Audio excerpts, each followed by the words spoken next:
Buong pagmamalaking inanunsyo ni Dumaguete City Mayor Chiquiting Sagarabaria na ang lungsod ng Dumaguete ay nakatanggap ng kahangahangang score na 82.28% bilang pinakaligtas na lungsod sa Pilipinas sa 2026.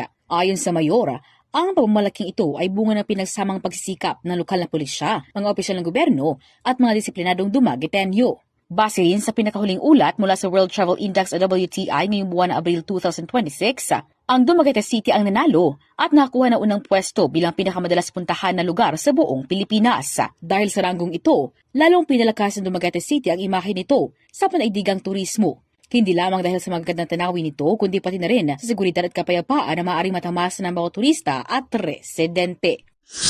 Balita, gikan sa K5 News FM Dumaguete. Kini si K5 Rufa de Vero para sa Kampiyon nga Balita, Serbisyo Publiko, Kalingawan sa Negros. K5 News FM.